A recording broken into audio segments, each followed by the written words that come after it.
جب اللہ کے نبی داؤد علیہ السلام کے وارث سلیمان نبی ہوئے تو وہ اللہ کی دربار میں دعا مانگنے لگے کہ اے اللہ مجھے وہ مرتبہ عطا فرما جو مجھ سے پہلے نہ کسی کو ملا ہو اور نہ ہی میرے بعد کسی کو ملے۔ وہ دور ایک عجیب دور تھا، لوگ جنات کالا جادو پہ زیادہ یقین رکھتے تھے۔ اللہ نے اپنے نبی سلیمان علیہ السلام کے لیے چرند پرند ہوا جنات کو ماتحت کر دیا۔ تو بس اللہ کے نبی سلیمان علیہ السلام جہاں بھی کفر، نفرت اور انسانوں پہ ظلم دیکھتے تھے تو آ کے اپنے معجزات دکھاتے تھے، اور یوں انسان آپ کو اللہ کا نبی سمجھ کر صحیح راستے پہ آ جاتے تھے۔ اور اگر کوئی جن کسی انسان کے گروہ پر حملہ کرتا تھا، اسے نقصان پہنچاتا تھا، تو آپ اس جن کو زنجیروں میں جکڑ دیتے تھے اور آپ کا تخت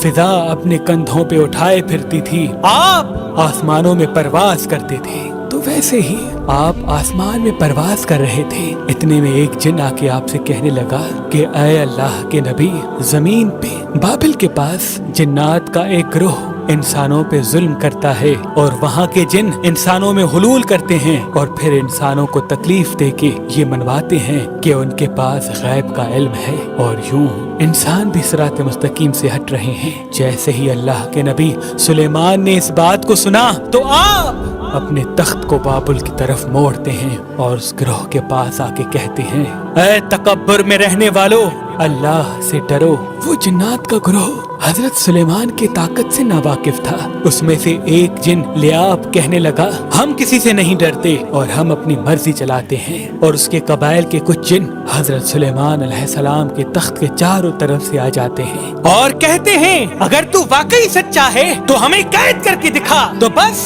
اللہ کے نبی سلیمان علیہ السلام جیسے ہی اپنی عصا ان جنات کی طرف کرتے ہیں تو ہوا اور مٹی کا ایک عجیب طوفان اٹھتا ہے اور زمین کو چیر کے لوہا نکلتا ہے اور زنجیروں میں تبدیل ہو جاتا ہے، اور وہ زنجیریں ہر اس جن کی گردنوں پہ آ پڑتی ہیں۔ وہ تمام کے تمام جن زمین بوس ہو جاتے ہیں اور اللہ کے نبی سلیمان کے قدموں میں گر کے کہتے ہیں کہ آپ کون ہیں؟ پھر آپ فرماتے ہیں میں اللہ کا نبی داؤد کا بیٹا سلیمان ہوں، اور اللہ نے مجھے اس زمین پہ امن اور سلامتی کے لیے منتخب کیا۔ اے گروہ جن، خبردار ہو جاؤ، اس زمین پہ فساد نہ پھیلاؤ ورنہ اللہ کا عذاب تم کو فنار کر دے گا۔ یوں وہ سارا گروہ حضرت سلیمان کی نبوت اور اللہ کی وحدانیت کو تسلیم کرتا ہے، اور پھر سب کے سب امن، محبت اور سکون کے ساتھ زندگی بسر کرتے ہیں اور وعدہ کرتے ہیں